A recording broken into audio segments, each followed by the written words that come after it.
ninka lagu naanayso dhamaystirnaha sinimada Hindiga waa jilaa soo saare qaabeeyo iyo sameeya filim Aamir Khan waxaana uu ka mid yahay boqorada Bollywoodka wuxuu jilay oo uu sameeyay filimaanta qaybtooda ugu hitsan Bollywoodka wuxuu sidoo kale ka mid noqday boqolka shakhsi ee ugu saameynta badan dunida 2012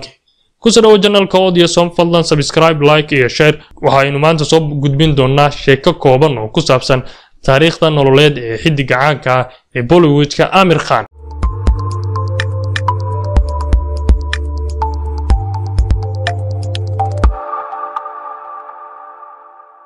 wuxuu dhashay 13 Maarso 1956 wuxuu ku dhashay hospital ku yaala magaalada Mumbai wuxuuna ka dhashay qoys sanado badan ka tirsanaa Bollywoodka aabihii waa Daahir Hussain oo ah film soo saare sidoo kale adeerkii waa film sameeye waxa uu waayihiisa jilniin ka bilaabay isagoo jira 11 sano film uu waday adeerkii Aamir Hussain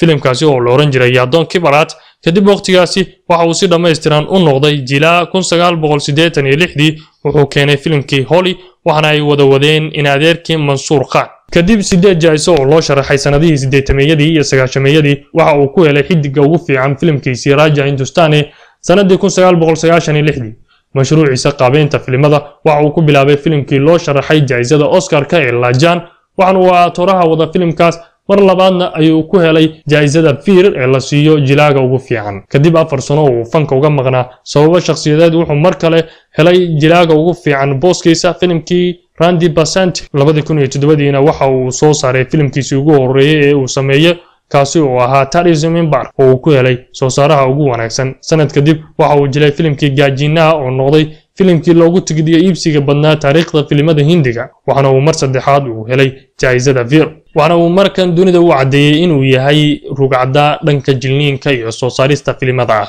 2009 wuxuu keenay filimkii Three Idiots ama saddexdii nacas waana mid ka mid ah filimaantiisa kuwa ugu fiican waxaana uu filimkani ka hadlayay waxbarashada dugsiyada iyo sida ay u disho hal-abuurka ardayda waana isla arintan tii uga hadlayay filimkiisii Tourism Bar 2013 wuxuu keenay filimkii PK oo ah filimaanta Bollywoodka kuwooda ugu sheekada macaan waana filimkan la isbarbar dhigay horjoogayaasha diimaha waxaana arintan uu ku jilay qaab jilniin comedy ah kaasi oo wax badan ka bedelay sheekooyinka khuseeya arrimaha diiniga waxaana loo sharaxay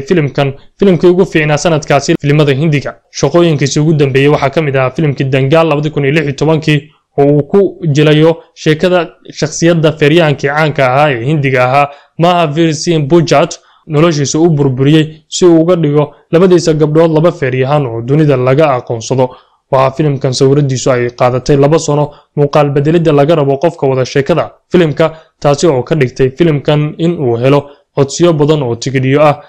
qayb weyn ka noqday taariikhda filimada Hindiga Aamir Khan waxa lagu yaqaanaa qaab bedelida jirkiisa dhisida muuqaha waqtiyo qiyaasan iyo isu ekeenta waqtiba qaabka ugu qurxoon ay tahay in lagu matalo sheekada filimka uu wado noloshiisa caadiga ah waxa uu guursaday Aamir Khan Reena Dota oo waxana ay isu dhaleen 2 cunug wiil la yiraahdo Junaid iyo gabadh la yiraahdo Reena oo waqti kooban ka shaqeysay soo saaridda qayb kamid ah filimada Hindiga waxaana ay kala tageen xaaskiisii hore 2012 kadib guur 15 sano jirsaday 2015 wuxuu guursaday gabadh la yiraahdo Kiran Rao oo qayb ka ahayd tiimkii ay ku wada shaqeeyeen filimkii Lajan 2012